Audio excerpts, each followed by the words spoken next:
Hi, everyone. Welcome to Waste 360's Nothing Wasted podcast. On every episode, we invite the most interesting people in waste, recycling, and organics to sit down with us and chat candidly about their thoughts, their work, this unique industry, and so much more. So thanks for listening and enjoy this episode.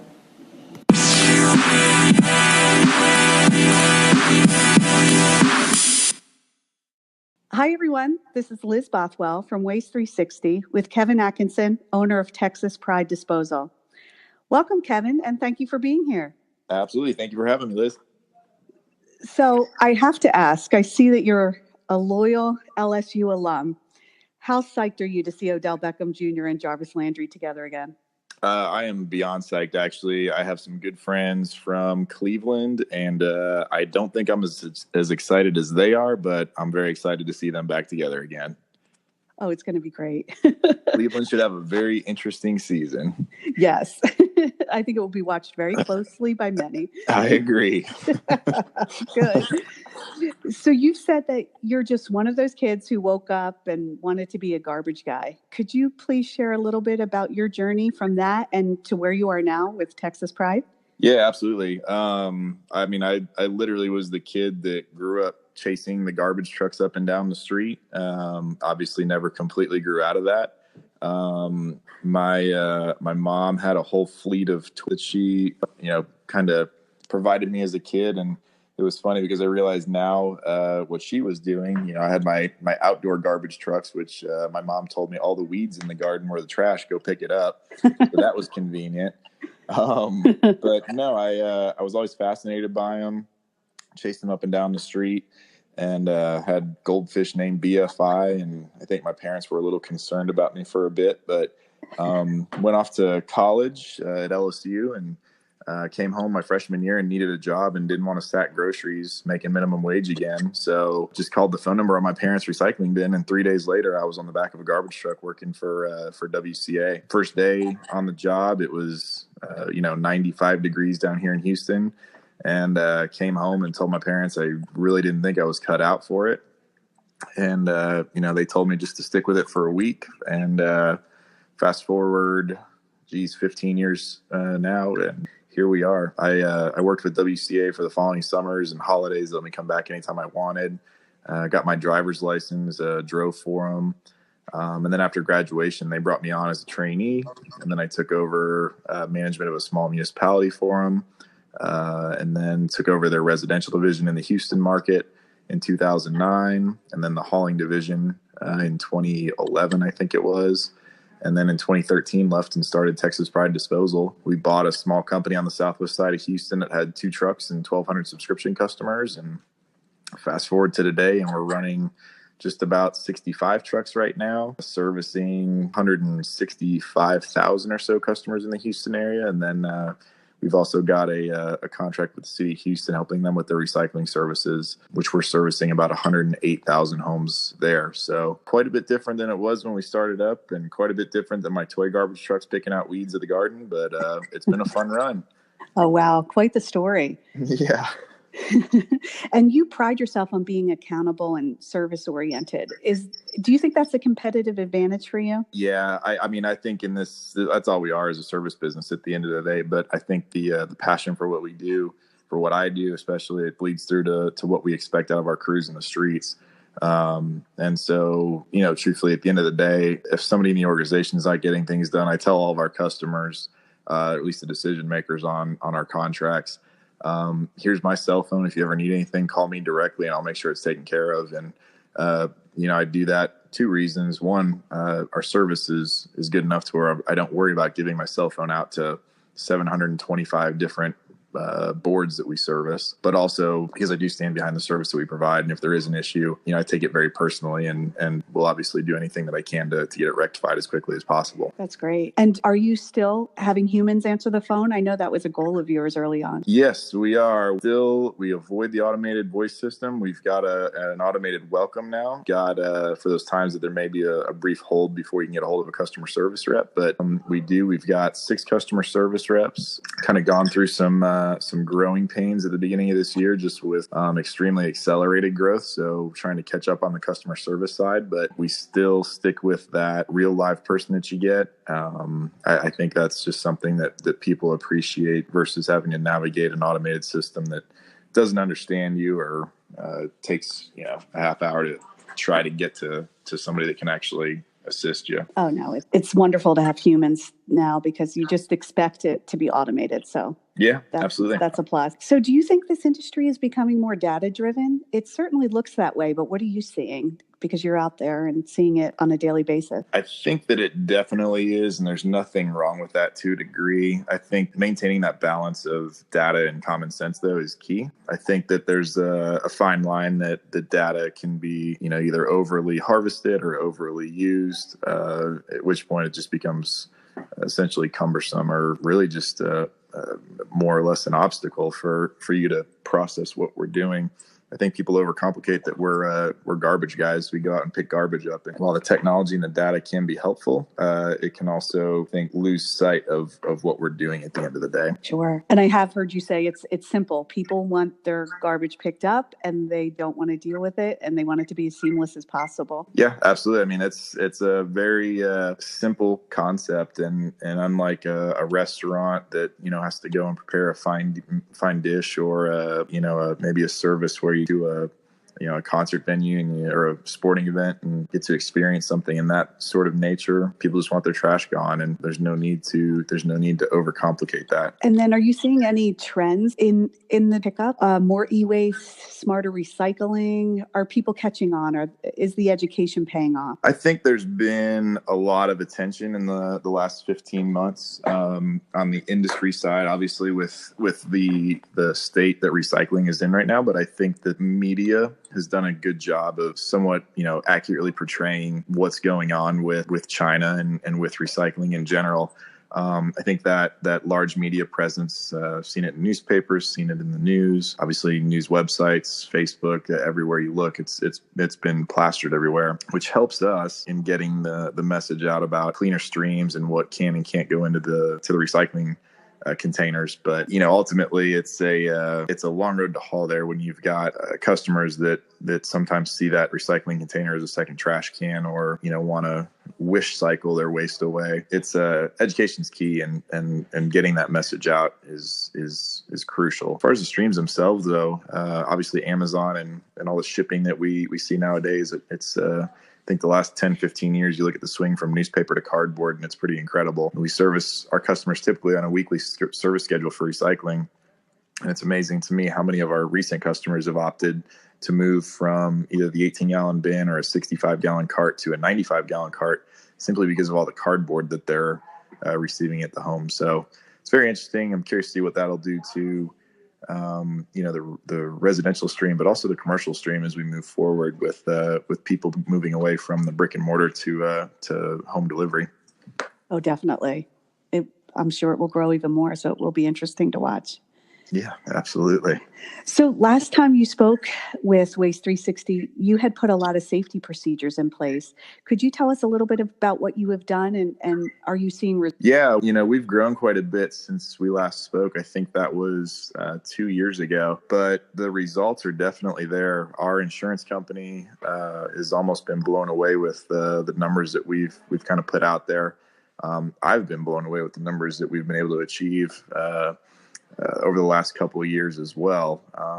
Compared to industry standard, compared to really just a loss ratio as a whole that our insurance company handles, we've been one of their top performers. Monthly safety meetings, safety stand downs when there's an incident that occurs. We actually have a safety director in place now. We were smaller a couple of years ago and didn't have that luxury, but we've got a full-time safety and compliance manager, which I think has been a big help as well. Much more rigorous onboarding process.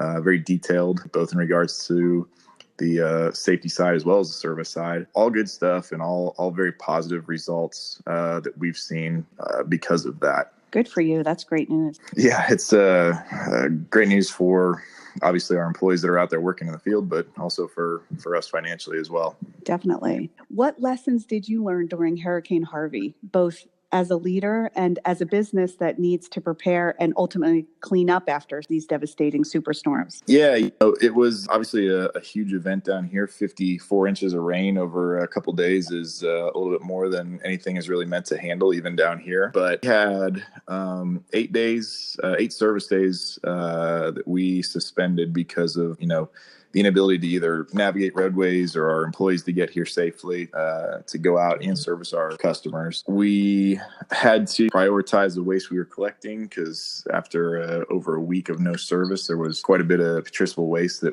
had gone bad either due to loss of electricity or flooding, just very extenuating circumstances. So we opted to suspend recycling service, take those trucks, focus on getting garbage collected. Fortunately for us, we, as a customer base, were not impacted tremendously, which made things easier on our side. More challenges were just roadways that were still closed for weeks after the storm, just because the water that was still flowing in and out of the city.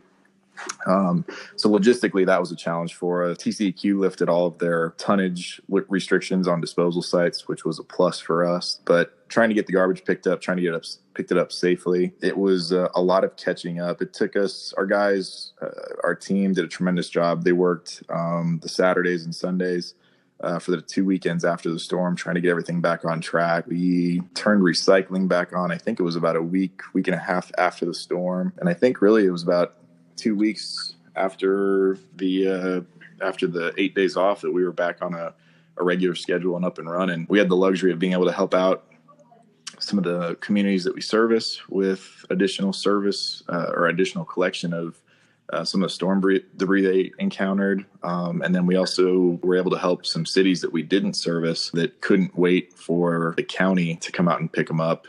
So we actually built a relationship with a small town west of Houston that we had been open service before. They let anybody come in there and pick up whoever they wanted to. And through that hurricane and the relationship thereafter, we actually now have an exclusive contract with that city for their residential services. So, being able to go out and help the residents who were affected by it, the citizens who were affected by the storm, the fact that our crews were willing to go out and do that, obviously picking up garbage that's been soaked in floodwater for a week is never a fun job description. But sure.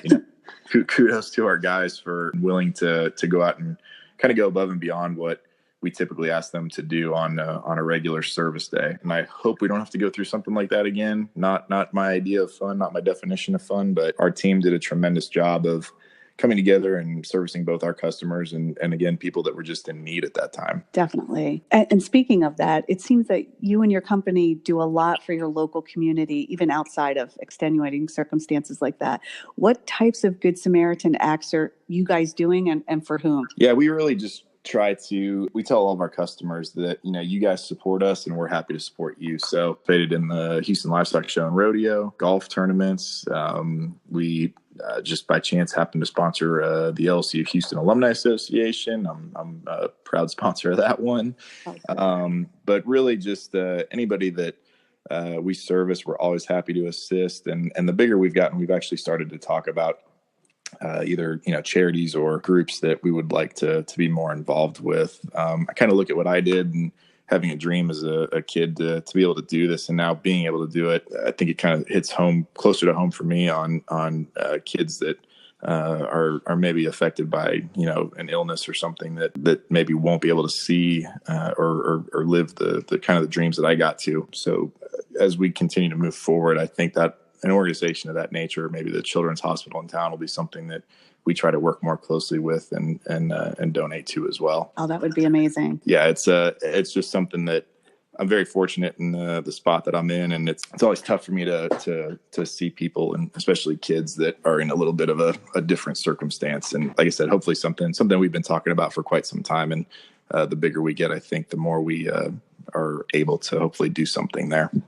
Oh, good. Good luck. I hope you do. Yep, absolutely. You're speaking at Waste Expo at our new Business Growth Forum in a session about organic growth.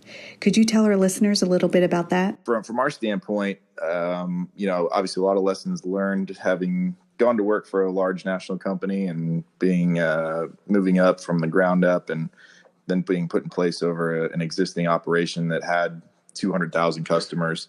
To go from that to starting a business literally from basically scratch, 2 trucks and 1,200 subscription customers and no contracts. If I were to do it all over again, I was very fortunate that I had a business partner and a mentor who's been in the business for 40 years.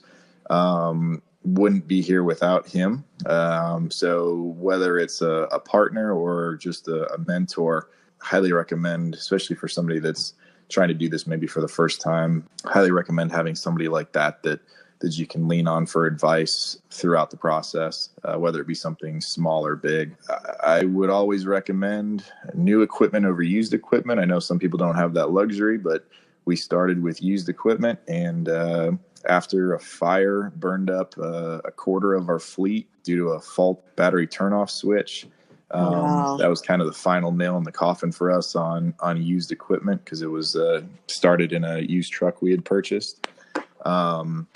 So we've tried to stick to new equipment since then. Just the reliability of it, finding a vendor, equipment manufacturer that you can trust and it will be there to support you. We've done a really good job with Freightliner and Heil here in Houston.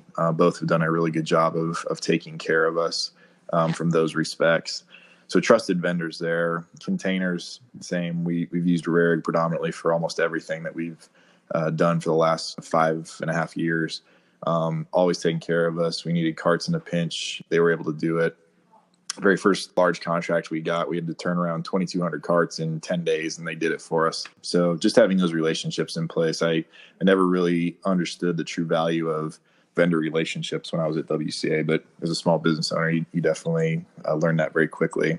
And then financing, making sure you've got that lined up before you dive into it is key, because you don't want to get stuck with your pants down with a contract in your hand, but no trucks or containers to go service it with. So the financing is key. We had a good partner here in Houston that was a local partner. We kind of, I think, outpaced and outgrew what they could handle for us. And luckily, Comerica was there on the backside for us to help us continue our growth. Another fantastic partner to have. They understand the business. They loan off of, models that are more inclined to benefit this industry versus traditional models. It's been a real pleasure working with Comerica. We've been with them for just about a year now, but it's just been a breath of fresh air having a bank that really understands the business working with you. But yeah, I think the vendors you work with, crucial. And then just not forgetting the fact that you're a service business and doing everything you can to go above and beyond the service for the customer. Our mission has been since day one and is still to deliver service that goes above and beyond what our customers' expectations are. And while we don't do that every time, it's just you can't lose sight of the service. Oh, those are great tips. And I look forward to seeing your session at Waste Expo. So what's next for Texas Bride Disposal? What's your vision for the company now that you're nearly doubling in size year after year? Yeah, so I get this question all the time, and I feel like every time I answer it, I'm completely off on what my idea or expectation is of it. But, we've had accelerated growth for the last 3 or 4 years now. The last couple of years, I tell myself we'll never do that again. And then we add more homes the next year, more customers the next year. We added over 50,000 homes to our residential services last year. And I said, okay, we'll definitely never do that again in 1 year. And through this year, we've already booked 35,000 homes. So, wow, it's fun. It's a breakneck pace, but that's kind of how I like it. I know that we are working on moving closer toward commercial front load services as well. We offer rear load right now. And just with the amount of containers we have on the street, we're moving closer to moving into front load, which we're excited about. But I tell everybody when I started this thing, you asked me where I would have been in 10 years. I would have said probably running 20 to 25 trucks and servicing 70, 80,000 customers and happy as a clam. Never expected it to turn into what it is now. And we'll see where it takes us, but I'm only 33. I got a long way to go before I retire. So I'm just going to have fun with it and see where it takes us. Amazing. Well, we can't wait to see what's next because I'm sure more growth is ahead and who knows what else. Yeah, absolutely. So what else should we be paying attention to in the world of waste recycling and organics? What do you think the next frontier is for the industry? The next frontier, I think the recycling, I think, is truly the next frontier. I think revisiting what we're doing with recycling is the immediate current frontier. Almost like a full circle. We went from the 18-gallon bins to these containers where we throw everything into, and now we're reevaluating that. And I think the changes that are taking place in the recycling markets right now are going to be more or less permanent.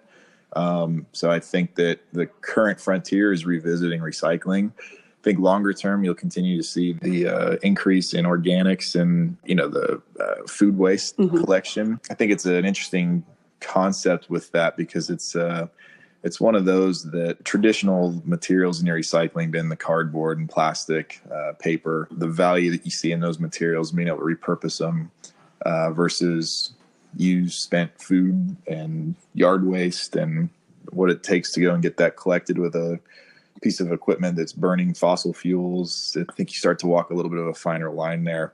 I'll be curious to see what happens with e-waste as we continue to move forward, because obviously we all become more and more dependent on our devices as things progress. So I think there's going to be a continuing increase in that in the overall waste stream. And then long term on, I think there's been a lot of talk about the autonomous vehicles, and I'll be very curious to see the progress that those make. I think that you ask anybody right now, do you want a driverless truck driving neighborhood streets where your kids are out playing on their bikes and stuff? I think anybody in their right mind would tell you absolutely not, no way in hell right now. But we'll see where that technology advances over the next 10, 15, 20 years. But obviously, I think that's probably further down the horizon than anything else. But as with anything, technology seems to continue to progress, and with it, the industry continues to adapt. So we shall see where everything goes. Yeah, we shall see. And what advice would you give to young professionals entering this industry? Advice to young professionals. It's a very fun industry. I think unlike a lot of industries, it's a very, your competitor could also be somebody that, you go to a meeting and you go head to head against. And then that afternoon you go out and you have a beer and just talk about and see how things are going and have a laugh and shake hands and go home. I love the industry for that reason. One of our biggest allies in this market is WCA, the company that I came from. And it's just unlike a lot of industries where it can be very cutthroat, stab you in the back. I think this is a very tight-knit industry. Anybody coming into it, don't burn any bridges, and just be a sponge and learn everything you can. But it's a very fun industry at the end of the day, and you've made a good choice getting into it. I agree. That's great advice. What keeps you busy outside of work? Ooh, outside of work. That's a question my girlfriend asked me quite a bit as well. Obviously sports, LSU football during football season. Always try to get up to go skiing in Colorado once a year. I enjoy, wakeboarding, stuff of that nature. I'm a craft beer nerd, so visiting some of the breweries around town. Patio season is always nice. Balance between work and enjoying life, I think, is a huge piece of the puzzle. And there's definitely times you need to turn work off and just focus on the other relationships in the life. And that's something that, again, for people that are maybe doing something on their own or starting to do something on their own, can't lose sight of that. I tell my girlfriend all the time, Texas Pride Disposal will be here until it's not, but hopefully she's around for the long haul, and I know I am with her. So that's the relationship that matters at the end of the day. But yeah, it's sports, beer. I sound like a regular dude, I guess. So that's great. That's awesome. And then how can listeners hear more from you and Texas Pride Disposal? I think we're very active on our Facebook page. We've got an Instagram page now as well. So we try to post there pretty consistently.